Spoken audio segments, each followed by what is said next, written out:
Good day, CrimeTalk aficionados. I hope you all had a wonderful weekend. First, the Barry Morphew indictment. New evidence or the same results? No ruling yet on the Kohberger motions that are pending. Sean Combs' attorney suggests that they will not call a single witness. Hank Brennan issues a statement responding to the Karen Reed verdict. A bad dad is now in custody. We'll talk about that. This day in legal history, our legal quote of the day, and our dumb criminal of the day. Let's talk about it. All right, lawyer.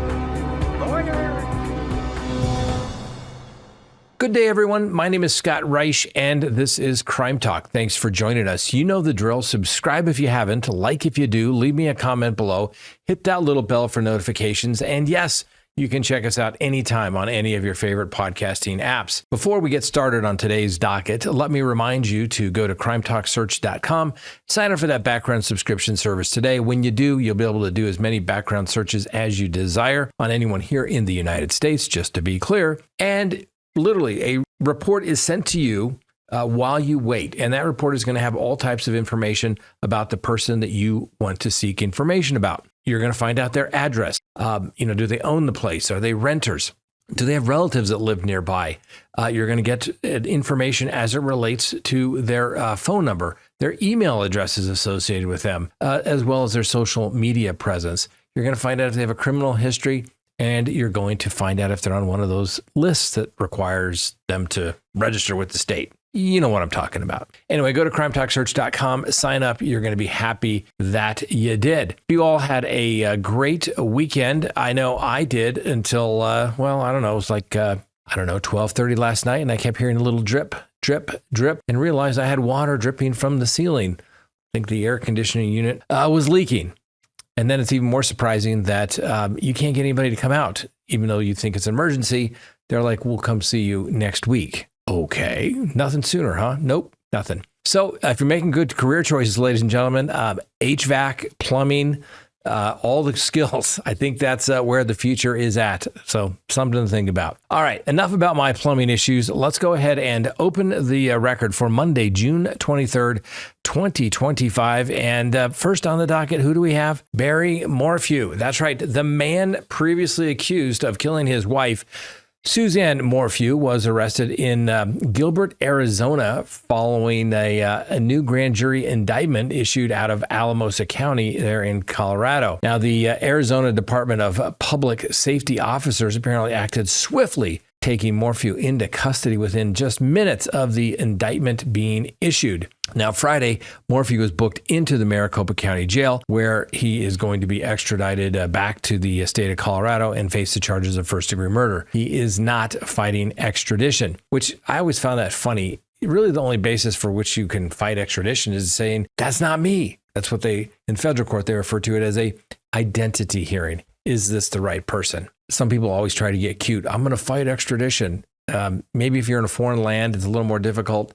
Here in the United States, it's pretty straightforward. So for those who are not familiar with this case, because it's going to be a big one, ladies and gentlemen, Suzanne Morphew disappeared on Mother's Day back in 2020 from her home in Salida, Colorado. Now, although Barry Morphew was charged in connection with the disappearance, the case, lacking a body at the time, was dismissed by a judge in 2022 after the case was rife with prosecutorial misconduct and just, frankly, sheer incompetence. That's my opinion. The prosecuting attorney, the elected district attorney, Linda Stanley, was ultimately disbarred for her conduct in that particular case as well. So it is a type of situation where hopefully they'll get it right this time. Anyway, ultimately the charges were dropped. Morphew relocated to Arizona. He was living in a trailer at the Stardust Trailer Park in Cave Creek. Now, Morphew's daughters have remained supportive of him throughout this whole ordeal over the last several years. But you know what?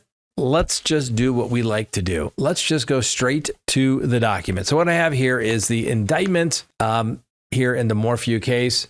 The people of the state of Colorado versus Barry Morphew. The district attorney is Ann Kelly, and Frederick H. Johnson. He's a special deputy district attorney because he's a district attorney out of Boulder, the 20th Judicial District. I like Fred. He's a good guy. Ann Kelly, I don't think I've met her, but We digress. So the indictment says Ann E. Kelly, District Attorney for the 12th Judicial District of the state of Colorado, in the name and the authority of the people of the state of Colorado, informs the court of the following offense committed or triable in the 12th Judicial District of Colorado. Count 1, murder in the first degree, after deliberation, Class 1 felony. On or about May 9th to May 10th, 2020, in or triable in the state of Colorado, Barry Morphew, unlawfully, feloniously, and after deliberation, and with the intent to cause the death of a person other than himself, caused the death of Suzanne Morphew in violation of Colorado Revised Statute, Section 18-3-102, paren 1, paren A. Now, a couple of things. Just like any case, they have to prove that the crime took place in the state of Colorado. Pretty straightforward. And then they have to prove that it was Barry Morphew that did it, not someone who looked like him, not somebody using his identity, but it was in fact him. That it was done unlawfully, which means that there was no legal justification or excuse. Feloniously simply means that it is a felony punishable by a possible sentence in the Department of Corrections. And after deliberation with the intent to cause the death of someone other than himself, caused the death of Suzanne Morphew. Obviously, the first time through is a little more difficult because, well, there was no body, and though everyone, not everybody, I guess most people believe that she was in fact deceased, they did not find her body for some time. But let's go ahead and get to the probable cause statement.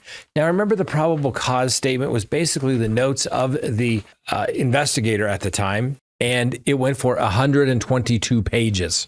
This is a little more concise. Probable cause as to count 1. At 5:46 p.m. on May 10th, 2020, Mother's Day, Suzanne Morphew was reported missing to police by her neighbor. The last known person to see her alive was her husband, Barry Morphew. Investigators responded to the Morphew residence at 19057 Puma Path near Salida, Colorado, to investigate the missing person report. The house was locked, and Suzanne Morphew was not home. Her blank vehicle was in the garage. There was no signs of forced entry, and her bike was missing. Later that evening, her bike was located down a hillside off a dirt road between her house on Highway 50. The bike was located less than a mile from the Morphew home, and on May 14th, 2020, her bike helmet was located 10 meters off the side of Highway 50, approximately 1.52 miles west of the Morphew home and approximately 0.84 miles west of where her bike was located. Barry Morphew was interviewed and told police that he had set the alarm and woke up at 4:30 a.m. on May 10th of 2020. He told police that he left at 5 a.m. and on May 10th, 2020 for a pre-planned work in Broomfield, Colorado. And according to Barry Morphew, Suzanne Morphew was still asleep in bed when he left the house at 5 a.m. on May 10th of 2020. He told police she planned to ride her bike that day.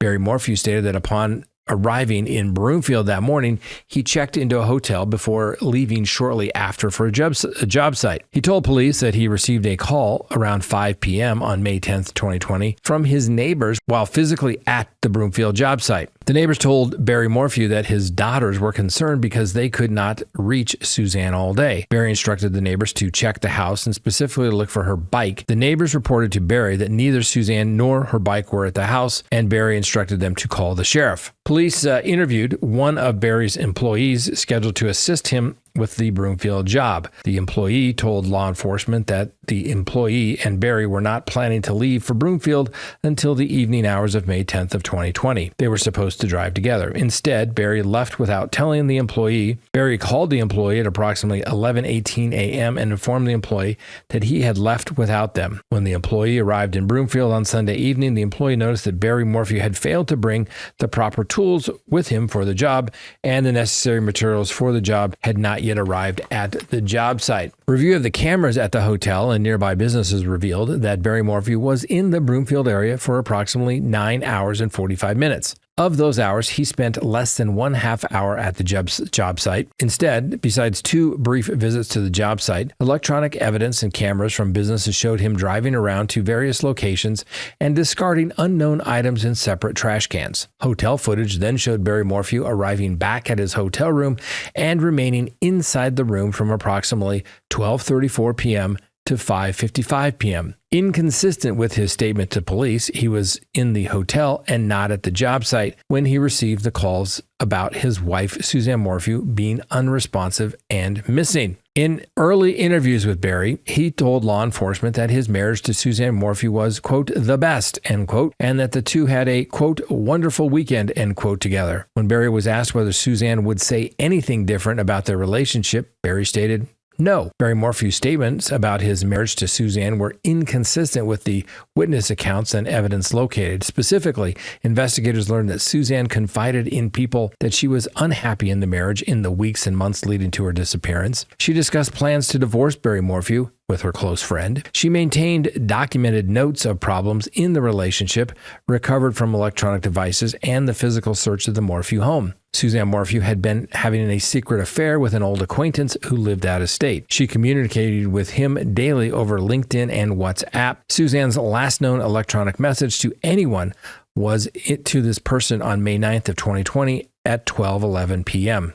just 32 minutes before Barry Morphew returned home that day. An overall timeline of the week of Suzanne Morphew's disappearance shows that the disappearance coincided with her daughter, blank, the only other occupant of the Morphew residence, leaving on a pre-planned road trip out of state. Because of this, Suzanne Morphew and Barry Morphew expected to be alone at the residence starting on May 5th of 2020 until either late in the day on May 10th or into May 11th, 2020. Suzanne Morphew drove blank to Gunnison, Colorado on May 5th, 2020 to depart with her sister and friend on a planned road trip. After May 5th of 2020, Barry Morphew and Suzanne Morphew were alone at the house. A forensic download of Barry Morphew's cell phone revealed that Barry Morphew had deleted a text chain with Suzanne Morphew from which an image of a single text remained. A screenshot of this single text message was saved on Barry Morphew's phone on May 6th of 2020. The image revealed a text from Suzanne that stated, quote, I'm done. I could care less what you're up to and have been for years.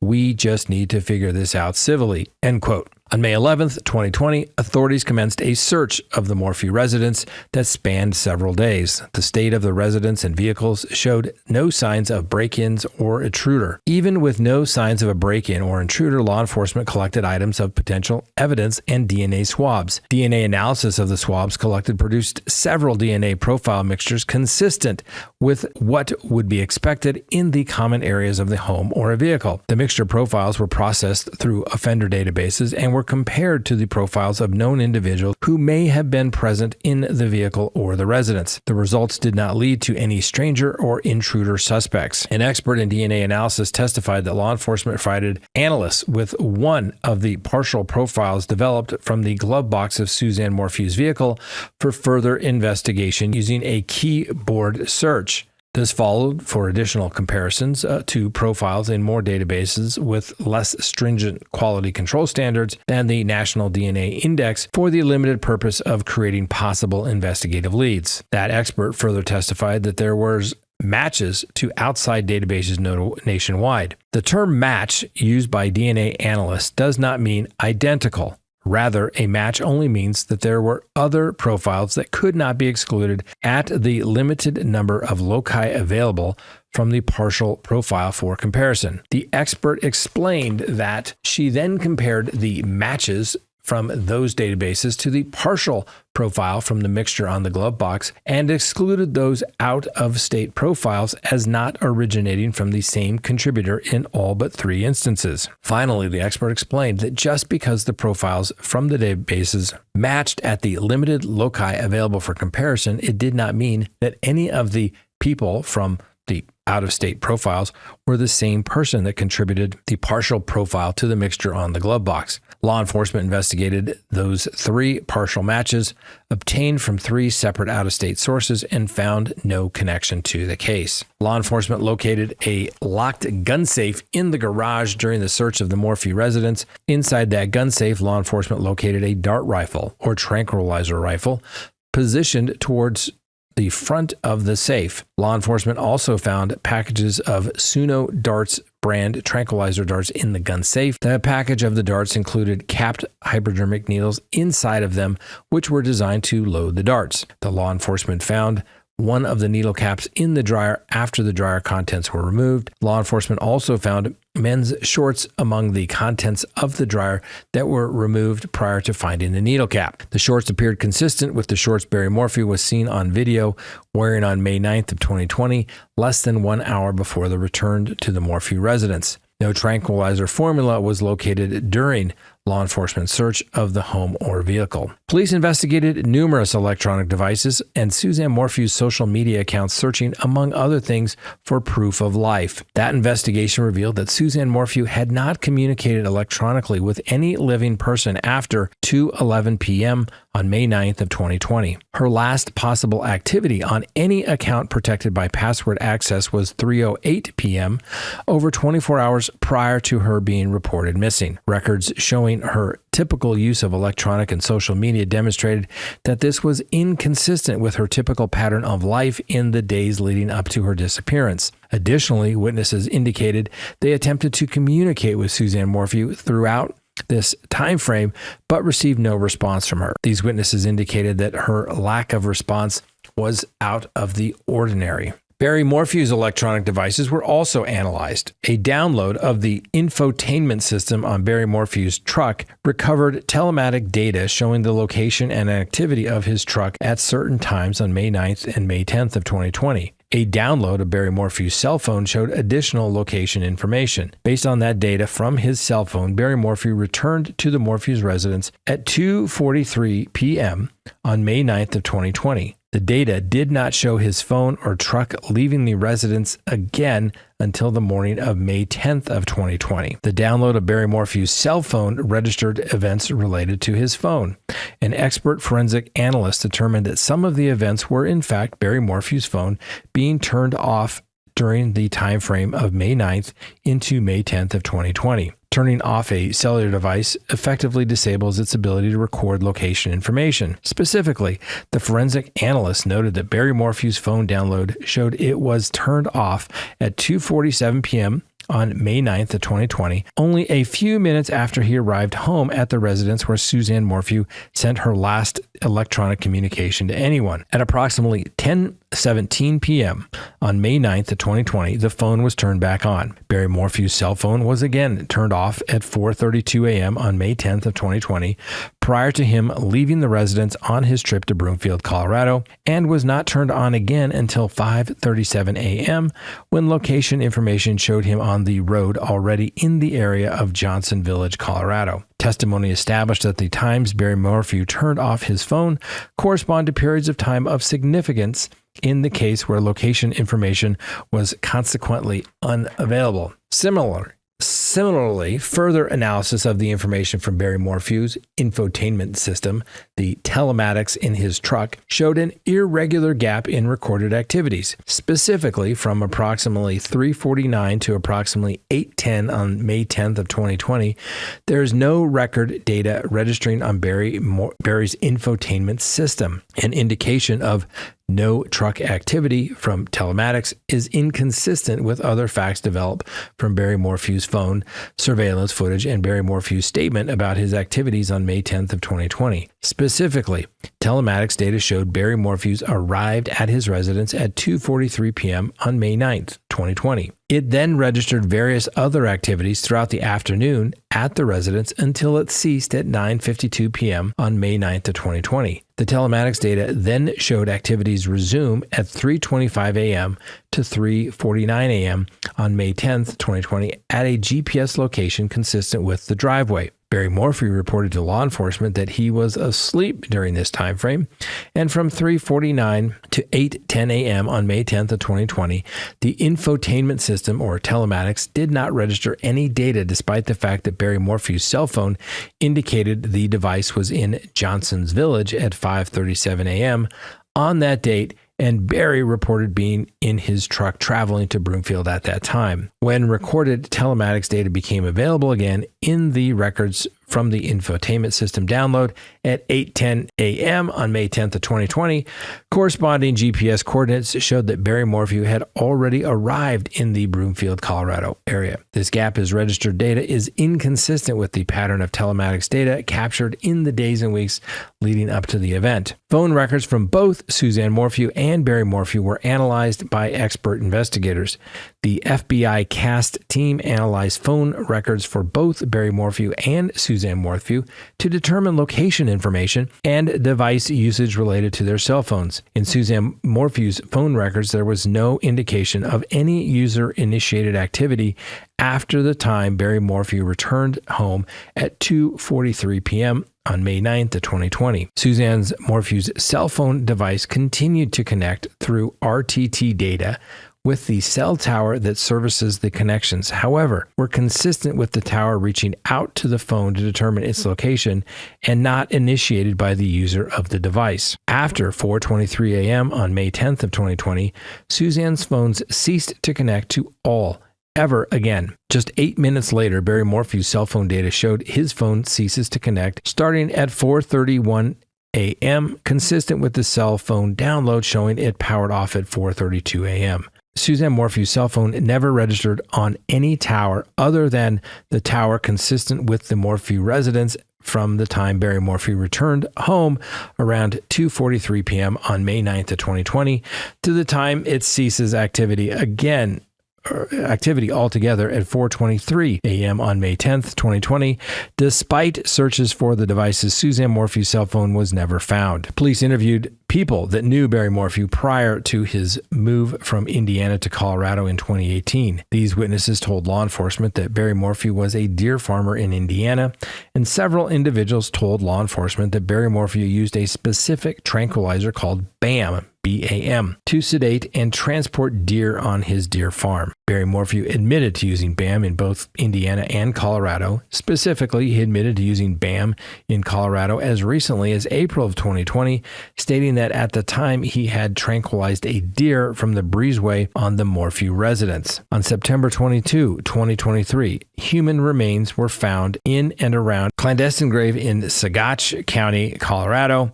The remains were found a few hundred feet down a dirt road off of Highway 17. This location was less than an hour south of the Morphew residence by main highway. The remains were determined to be those of Suzanne Morphew. The majority of her bones were recovered. Many of the bones were significantly bleached. Along with Suzanne's bones, law enforcement recovered a cancer port and items of clothing, some of which were consistent with the bike clothing Suzanne was known to wear. There was no visible perimortem trauma observed. A board-certified forensic anthropologist, a botanist, and an entomologist all analyzed the remains, and several observations were noted. There was a distinct lack of bug activity, which was inconsistent with the remains having decomposed at that location. The clothing items lacked evidence of decomposition, which was inconsistent with Suzanne Morphew wearing the bike clothes at the time that her body decomposed. Additionally, there was a lack of animal predation on those bones, and there was only a very small amount of desiccated soft tissue found on a few of the bones, and there was no hair mass located. All these features would have been expected if this had been the original gravesite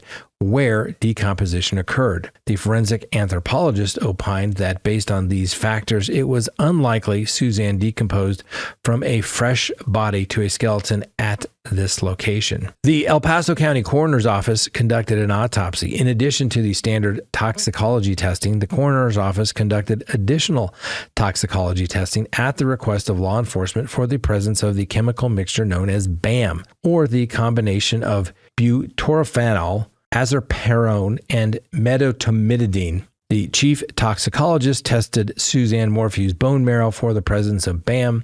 All three of the individual chemicals that comprised BAM were present. Additionally, the metabolite for butorphanol was present. The presence of the butorphanol metabolite eliminated the possibility of post-mortem BAM contamination. The metabolite presence also indicates that her death was not immediate following BAM's exposure because Suzanne Morphew's body had begun to metabolize the drug before she died. The coroner's office determined cause of death and the manner of death as follows: homicide by unspecified means in the setting of the butramofanol, azaparone, and the medetomidine intoxication. Easy for me to say. A pharmaceutical and medical doctor testified about the toxicology testing done to determine the presence of BAM in Suzanne Morphew's remains, about the chemical compounds itself, and about the possible effects of the compounds in humans. The expert explained that the toxicology testing done by the coroner's office met scientific standards of reliability and accuracy. He further testified that BAM is a chemical mixture of 3 specific compounds used as a tool for sedating animals for medical treatment or movements. Back in 2020 and the years leading to Suzanne Morphew's disappearance, BAM was sold by only one company in the United States and could only be obtained by prescription from a veterinarian. BAM must be administered into the bloodstream through intravenous or intramuscular injection to be effective, as the skin and the GI tract do not absorb it effectively. BAM does not cause sedation instantaneously, but takes several minutes to take effect. BAM is designed not to be lethal and comes from reversal agents in the prescription kit. However, BAM is not FDA approved for any human use. For that reason, there are no scientific studies available that address the possible effects that compound would have on humans. The pharmacology expert testified that the compound would render the recipient wholly immobile, vulnerable, and unable to resist any constriction to the recipient's ability to breathe. Records were obtained for BAM prescription related to Barry Morphew. Records were also obtained for BAM prescriptions for all persons within the counties and adjacent counties to where the Morphews lived and where Suzanne Morphew remains were located. Those records showed that Barry Morphew obtained and filled several prescriptions of BAM while living in Indiana. Barry Morphew's last purchase of BAM by prescription was in March of 2018, and Barry obtained multiple kits that each contained multiple doses just a few months before the Morphews moved to Colorado. Records further showed that no other private citizen or private business in any of the surrounding counties had purchased BAM prescription from 2017 to 2020. Colorado Parks and Wildlife and the National Park Service were the only entities that received prescriptions of BAM in those counties from 2017 to 2020. Investigators learned that each of these government entities enforce tight regulations to monitor BAM prescription storage and use, and none of the BAM for those agencies was unaccounted for. Ultimately, the prescription records show that when Suzanne Morphew disappeared, only one private citizen living in the entire area of the state had access to BAM: Barry Morphew. All offenses against the peace and dignity of the people of the state of Colorado, signed by the grand jury foreperson, has been redacted, and then the district attorneys as well. So the bond is set, $3 million cash only. And if Barry Morphew is to make the bond, he cannot leave the state of Colorado, and he must have a GPS unit. He must also surrender the passport and compliance with the mandatory protection order. The judge also ordered a nationwide extradition authorized, and that's why Barry Morphew is coming back to Colorado. I have this handy, but I'm not going to read it today, but it is the autopsy report. Obviously, you got the gist of it from the indictment, basically saying that obviously it's murder. They just don't know how for sure, and they're throwing this out there. Obviously, one of the arguments the defense will make, hey, if the prosecution doesn't know how it happened, how do you expect the defense to know how it happened? Obviously, like so many cases these days, you've got cell phone data, as it relates to when phones were on, when they're off. Obviously, this really came to light. I mean, obviously, it's been there forever, but in the Alec Murdaugh case, I just had it in the Karen Reed case. I guess you can take it for what you want. It's either accurate or not. But, every time you wake up your phone and, do something on there, yes, it saves it. You put it down, it goes to sleep. You open an app. All that information is available. Now, I think, the significant thing is the prosecution will argue is that why is the phone off during these particular times that coincidentally happen to be where she's supposedly missing, and doesn't really coincide with the story that you told police as it relates to when you were, where you were when your wife was missing. I think generally most people don't turn their phone off. However, that alleged crime alleged. He's given the presumption of innocence, obviously, Barry Morphew is, but the alleged crime is in Salida. If anyone's ever been up to Salida area, you have areas that you don't get very good cell reception. So I'm sure the data will show whether it was on with no cell reception or actually powered off. Most people don't go around turning off their cell phone unless maybe they're getting on the plane. I don't turn off my cell phone.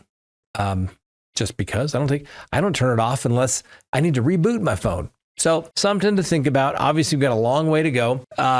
Barry Morphew is not using his original attorney, as I understand it. Iris Itan, who was the lead attorney, and Drew Nielsen. That law firm has since split up. They went their separate ways, both very skilled attorneys. And as my understanding, they have hired Recht and Kornfeld. And it looks like David Beller will be their lead attorney on that case. David Beller is a very fine attorney, very good. Started out at the public defender's office. I remember seeing him at the public defender's office in Adams County. He went to work for Recht and Kornfeld, and he's a very good attorney, very skilled attorney, and we'll see how he does. I wish all parties, like I said, Fred Johnson, one of the prosecutors on the case, I've dealt with him numerous times over the years. He's a good guy. Straight shooter has always been my experience. I don't know Ann Kelly, at least not by name. Maybe if I saw her face, but it doesn't ring a bell. And obviously David Beller and whomever he brings in for his co-counsel, very fine attorneys. It's going to be another good showdown. Now, he did put out statements basically saying same evidence, same result, or will be the same result. So we'll see. We'll see how things go in the Barry Morphew matter. We'll certainly bring it to you. Last time they were there, Julie worked for us, and we sent her down to cover the hearing. Remember that, Frank? That was an exciting time. And she came back, and I think at first, I remember her thing was, after the preliminary hearing, was that she was convinced that he was guilty. But then she heard the evidence or the lack thereof, and she goes, well, I don't know. Maybe he didn't do it. So it just goes to show you have to have an open mind, and we'll see where things go. Next on the docket, let's talk about Bryan Kohberger. Yes, another day with still no ruling on the alternate suspect or whether we're going to go to trial. Now, the trial is currently scheduled to begin on August 11th, with jury selection to begin on July 30th. And that trial is expected to go through November 7th. Initially, the trial was set for June 2nd, but it was postponed to August. Now, Kohberger's defense team requested a delay, citing prejudicial media coverage from May of 2025, where a Dateline episode and an upcoming book titled The Idaho Four by James Patterson, set to release on July 14th. Now, defense argued that the publicity could complicate jury selection. Prosecutors opposed the delay, stating the defense has had sufficient time to prepare and that publicity would not necessarily prevent seating an impartial jury. And then on June 18th, Judge Stephen Hippler heard argument on the delay request during a hearing at the Ada, Idaho courthouse. Now, he didn't issue an order immediately, but indicated that the trial would likely proceed as scheduled. So he told them to keep working. Don't be taking any vacations. Don't be taking on any other homicide cases, death penalty cases. And the judge stated he would issue a written decision in short order. I was expecting something already, hopefully by the end of the week. As of the last time I checked, right before we went to showtime here, still no updates. Anyway, Kohberger's defense has pursued a theory of alternate perpetrator as well, suggesting that more than one individual other than Mr. Kohberger may have committed the murders. And so during the May 15th, 2025 pretrial hearing, the defense proposed this theory with lead attorney Ann Taylor stating that they were investigating a tip about a different suspect.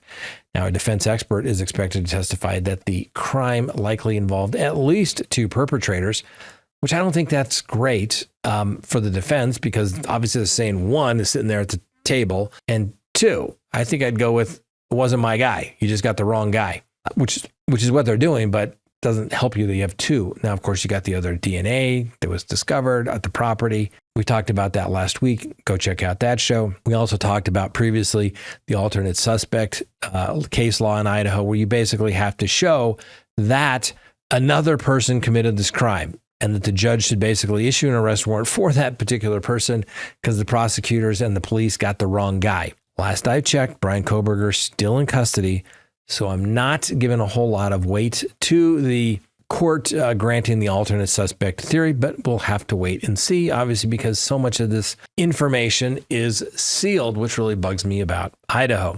Anyway, Judge Hippler, like I said, sealed the defense's file on the alternate perpetrators and expressed skepticism about the admissibility of their claims, describing them as potentially fairly objectionable.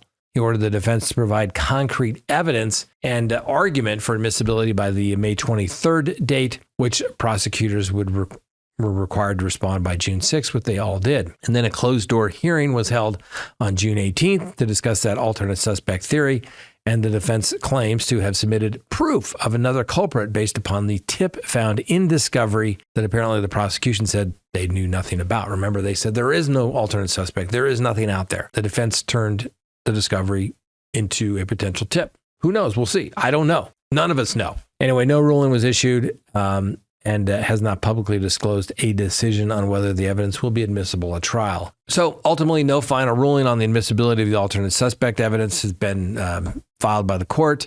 And the defense continues to argue that this theory is critical to their case, but the court has emphasized the need for admissible evidence rather than mere allegations. The prosecution case obviously relies heavily on the DNA evidence from the knife sheath. That's right. Cell phone data and surveillance footage of a white Hyundai Elantra, allegedly linked to Kohberger. And the defense has challenged the admissibility of most of the evidence, including Kohberger's Amazon purchases, history showing a knife purchase. I've had this one since 1988. And as well as the eyewitness description of the man wearing bushy eyebrows. The judges ruled that these are, in fact, admissible. And the defense also argues that Kohberger's autism spectrum disorder should preclude the death penalty, though the judge has rejected that as well. Now, there has been, obviously, this newly surfaced body cam footage from October of 2024, and it shows the DoorDash driver who made a delivery to the victim, Zana Kernodle's home, on November 13th of 2020, claiming that she saw Kohberger at the scene. Now, her identity has not been made public, and it's unclear if she'll testify, as the witness list obviously remains sealed. I'd expect something very, very soon, ladies and gentlemen. We will bring it to you when it does. Next on the docket, Sean Combs. That's right. In the ongoing sex trafficking and racketeering conspiracy trial of Sean Diddy Do It Combs, which resumed today for its 28th day, some significant evidence and testimony have been presented. The prosecution has introduced photographic and video evidence, including images of Combs stockpiling of lingerie, hundreds of bottles of baby oil, and some Astroglide lubricant, alongside accessories such as whips and fishnets tights as part of the exhibits attributed to Jane Doe. Now, additional images depicted Combs receiving a massage from a female masseuse and riding an exercise bike while holding a drink. Anyway, disturbing evidence from the March 2024 raid on Combs' Los Angeles mansion includes high-powered rifles, drugs, ketamine, and obviously the aforementioned lubricants. Now, I'll be honest with you, that doesn't particularly strike me as illegal, even if he's wearing the lingerie. It's not illegal to do that. Like I said, I don't know. When I originally read this indictment, I was like, ooh, this doesn't look good. But the longer the things have gone on and the evidence has been presented at trial, which is why you got to keep an open mind, right, is that maybe things aren't always the way they are presented. And in this particular case, just like the attorneys argued, you may not like it. It may not be something that you want to engage in. But the allegations are simply that, an allegation, and there's nothing illegal about it when you have consenting adults. I don't know. I don't think this may be necessarily a slam dunk for the prosecution, but you know what? My opinion at the end of the day, nor yours, really matters. It's ultimately up to only those 12 jurors that deliberate. Now, the prosecution has obviously alleged that Combs used his fame, power, and violence to coerce his girlfriends into participating in prolonged sexual events termed freak-offs, which involved escorts and were often recorded. And there were multiple explicit videos totaling 17 minutes have been shown to the jury, including footage from November of 2021. Now, testimony from witnesses such as the former girlfriend Cassie Ventura and a male escort known as the Punisher have detailed these events, with the latter claiming that he was unaware of being filmed during a 2012 session. And there's also text exchanges between Combs and his former assistant, Christina Coram, revealed logistical details such as Combs demanding for baby oil and Plan B and complaints about escorts costs. A notable text exchange with a Jane Doe included Combs boasting about serving orgasms and foodgasms, while explicit messages suggested consensual interactions, which the defense is obviously leveraging to their advantage. Now, the defense argues that the prosecutor is attempting to criminalize consensual sexual activity among grown adults, and they have acknowledged that Combs' involvement in domestic abuse, but maintain he is not guilty on federal charges. The defense has cross-examined witnesses such as the Homeland Security Special Agent Joseph Cerciorello and presented messages to demonstrate consent from Combs' partners. Notably, the defense has not yet called witnesses, a strategy obviously that the defense will have to do once the prosecution rests. And obviously that's a significant decision, as the burden of proof lies with the prosecution to establish guilt beyond a reasonable doubt. The defense choice not to call witnesses is a critical development, and in criminal trials, it's not uncommon for defense teams to forego presenting evidence, relying instead on the challenging of the prosecution's evidence. The approach suggests that Combs' legal teams believes that the prosecution has not sufficiently proven the charges, or that the cross-examination had been pretty effective in their favor. However, it also could indicate a lack of witnesses willing or able to provide testimony that would bolster Combs' case, right? The strategy places greater emphasis on the defense's ability to discredit the prosecution's narrative, particularly allegations of coercion and non-consensual acts, through obviously existing evidence and witness testimony. Now, obviously, Combs has pled not guilty, and the trial is obviously quite watched, and we're watching it on a daily basis, although reading about it since there's no TV or video in federal court. But we'll have to wait and see.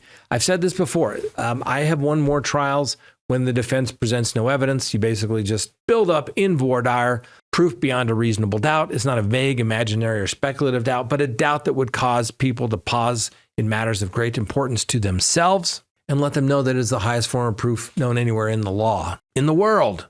No higher standard of proof, right?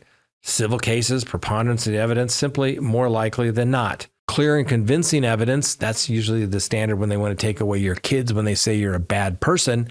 Clear and convincing.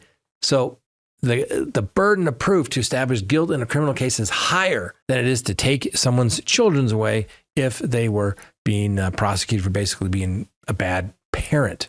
So I find that usually helps. We did a trial back in, I think it was March already. Can't believe it's gone by so fast. No evidence presented by the defense. Apparently not enough to convince the jury beyond a reasonable doubt, even though there were wiretaps, alleged confessions, as well as a co-defendant testifying against my client. And my client was found not guilty. Basically get up. Does the defense choose to present any evidence today? Your Honor, the defense rests. And, you maybe get that into them saying, during voir dire, the jury, you get them into the jury, that, listen, they have to prove everything. We don't have to do anything. We don't have to do anything. I can get up and say not guilty and let them know that I have won cases just like that. And, something to think about. The burden's always on the government. The burden's always on the government.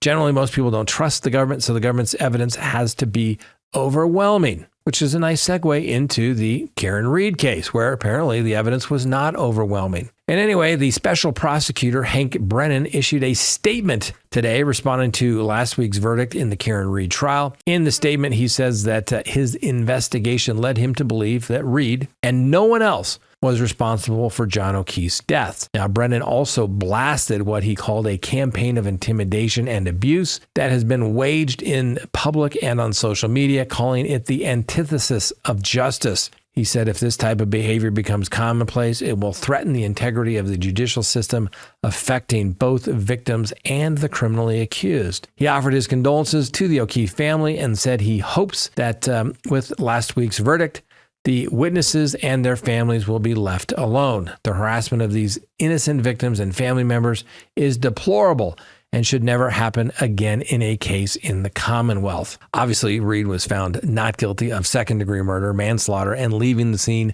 of a deadly collision, but convicted of drunken driving on June 18th following her second trial. Now, obviously, prosecutors said that she hit O'Keefe, her former Boston police officer boyfriend, with her Lexus SUV back in January of 2022, leaving him to die in a blizzard. But her lawyers argued that O'Keefe was bitten by a dog, and then left outside a home in Canton in a conspiracy orchestrated by police that included planting evidence against Miss Reed. And the jury believed it, which is fine. That's the way it's supposed to work. These are people from the community, and everybody was satisfied, at least at that time, I guess, that these were going to be fair and impartial jurors. You never know what they're going to do. I'm telling you, ladies and gentlemen, I have won trials I should have lost, and literally just scratch my head and think, were they sitting at the same trial as I was at? Because I mean, I must be good. I'm thinking to myself, I must be good because they found my guy not guilty. And on the other hand, I've lost cases where I thought we were in it, absolutely in it, and didn't go well. Didn't go well. Went got a guilty verdict. You never ever know the juror. You get a very short amount of time to talk to these individual jurors, and you hope that they can be fair and impartial. And like I said, I believe that jurors take their jobs very seriously. And, although it's not written anywhere, they can also do jury nullification.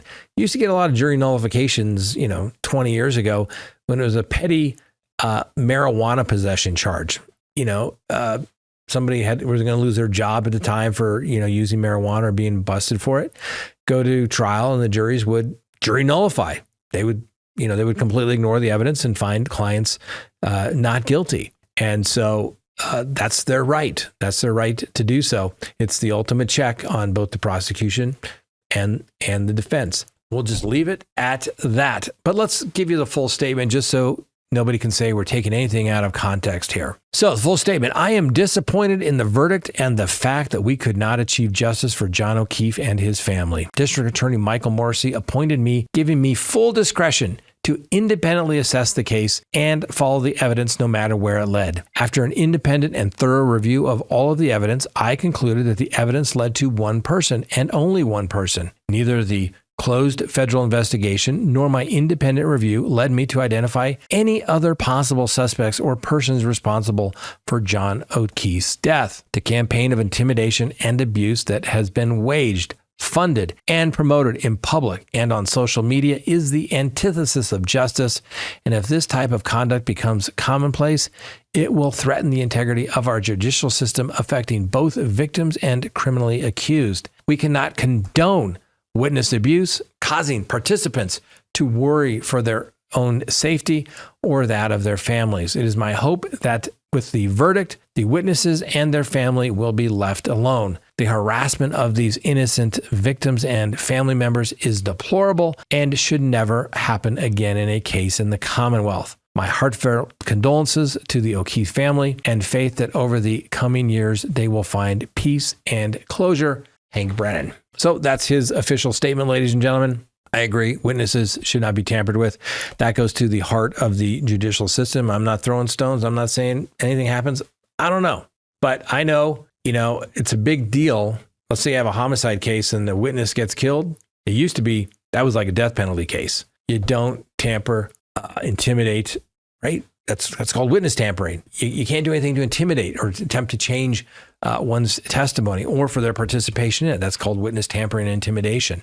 Usually it's clients that get charged with it from the jail when they say on the recorded phone line, you better drop those charges if you know what's good for you. We'll leave it at that. Next, a really, really bad man is facing a litany of charges of somewhat of a graphic nature. Please meet Kenneth Ray Cook. Now, he's still entitled to the presumption of innocence, but he lives in MacArthur, West Virginia. He's currently behind bars on allegations that he had a non-consensual, incestuous relationship with his daughter, which resulted in the birth of 3 children. Law enforcement say these children were found to be suffering from neglect. What charges does Mr. Cook face? Well, 1 count, sexual abuse by a parent, guardian, custodian to a child. 3 counts of incest, person engaged in sexual intercourse or sexual intrusion with a family member. Sexual abuse by a parent, guardian, custodian of a child.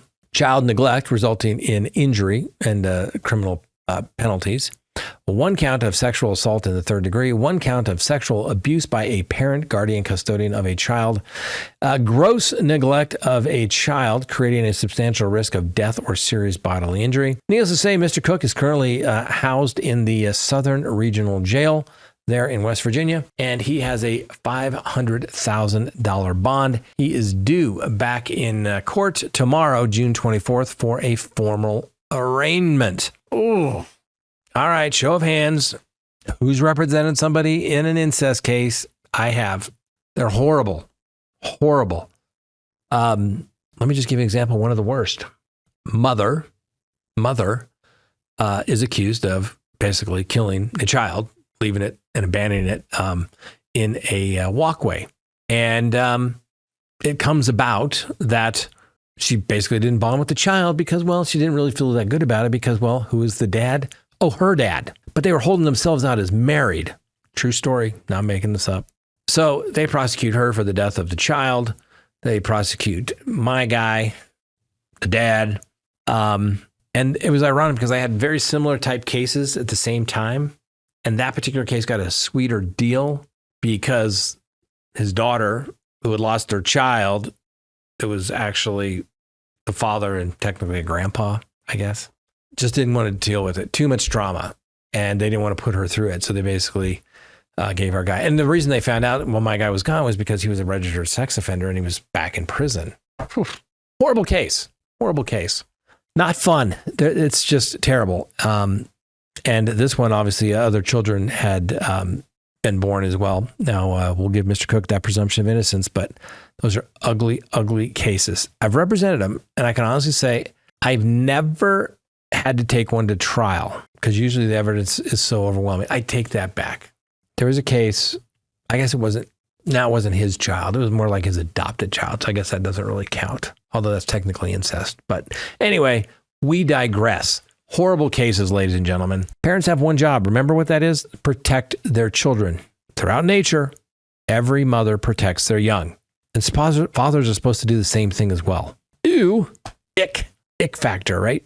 Next on the docket, this day in legal history on June 23rd, 1934. Authorities offer a reward for John Dillinger. The Department of Justice established a $10,000 reward for Dillinger's arrest and $5,000 for tip, marking a climb in the federal efforts against organized crime. On June 23rd, 1936, Al Capone stabbed at Alcatraz. That's right, the notorious gangster was stabbed in the back by a fellow inmate at Alcatraz, though he survived the attack. June 23rd, 1964. Escobedo v. Illinois is decided by the United States Supreme Court, which held that suspects have a Sixth Amendment right to counsel during police interrogations. June 23rd, 1972.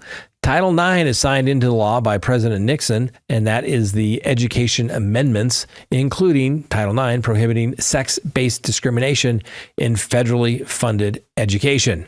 Like I said, the more things change, the more they stay the same. We're still arguing about Title IX. Anyway, our quote of the day, injustice anywhere is a threat to justice everywhere. Martin Luther King, letter from his Birmingham jail, 1963. The quote underscores the interconnectedness of justice, emphasizing that allowing injustice in one place undermines the foundation of fairness everywhere. And finally, our dumb criminal of the day.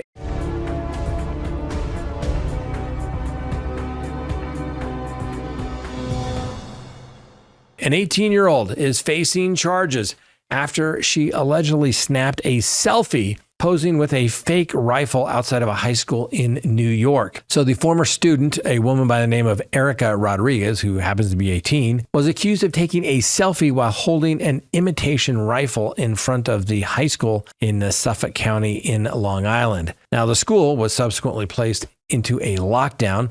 The middle school nearby was also placed in a lockdown. And out of an abundance of caution, and all of the exterior doors to the building were securely locked, and no one was allowed to enter or exit the building. Now, the superintendent's letter to all the families said the school district security team was alerted to a 911 report made by the Suffolk County Police Department regarding this individual on the sidewalk along Lincoln Boulevard near Veterans Memorial Highway. The individual was reported to be carrying an object that appeared to be a firearm. The object was later determined to be a gel launcher or a toy gun, which can closely resemble a firearm. Needless to say, Ms. Rodriguez was charged with unlawful possession of a weapon. But is it a weapon if it's not a weapon? Anyway, on school grounds. And needless to say, she's got court problems. I would say there, Miss Rodriguez, that after assuming you're an alumni, that you learn nothing, at least no common sense to think, I want to go take a selfie in front of a school with what looks like and apparently is a good replica of a firearm. Ms. Rodriguez, you are our dumb criminal of the day. Congratulations, you made it. And ladies and gentlemen, that's all we have for today. Hope you enjoyed the show. Have a wonderful day. We'll see you next time on Crime Talk. And remember, the Constitution matters.